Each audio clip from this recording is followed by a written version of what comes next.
Hello students, I am Gyan from English Magus and welcome to today's English lesson, The Frog and the Nightingale by Vikram Seth. It is a captivating fable-like poem that conveys important life lessons about self-confidence, exploitation, and the consequences of blind trust. Let us delve into the poem stanza by stanza, understanding its themes, figures of speech, and moral message.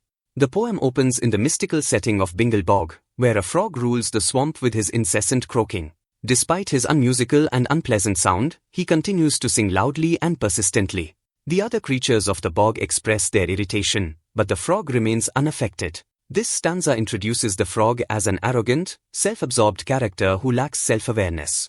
The peace of the bog is restored with the arrival of the nightingale, whose melodious singing enchants the other creatures. Her voice is described as magical, captivating all the animals. The stark contrast between the frog's croaking and the nightingale's melodious voice highlights her natural talent. The bog's creatures flock to the sumac tree to listen to her. The frog's jealousy grows as the nightingale's popularity rises. Feeling overshadowed, he belittles her and decides to undermine her success.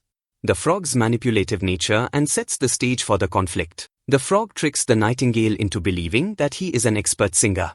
Offering to mentor her, he begins to control her art.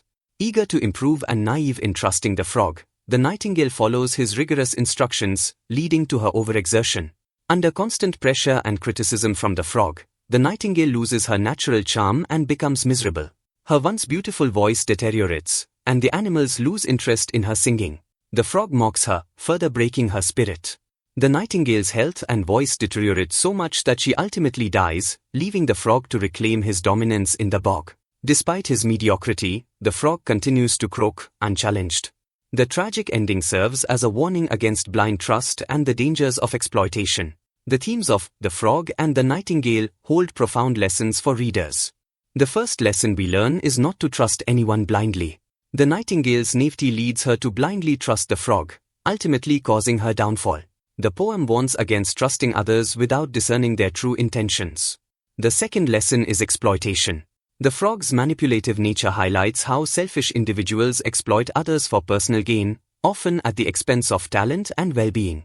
The third lesson is self-confidence. The nightingale's downfall illustrates the importance of believing in oneself and not relying excessively on external validation or guidance. The last lesson we learn is jealousy and greed. The frog's envy drives him to undermine the nightingale. Greed and jealousy often lead to destructive outcomes, both for oneself and others. Let's talk about use of figures of speech in the poem. Vikram Seth employs several figures of speech in The Frog and the Nightingale to enhance its narrative and emotional impact. Here is a list of the figures of speech used in the poem. Pause the video and go through them. Last but not the least, here are a few short and long answer questions for deepening your understanding of the poem. Pause the video and go through them. That's it for now.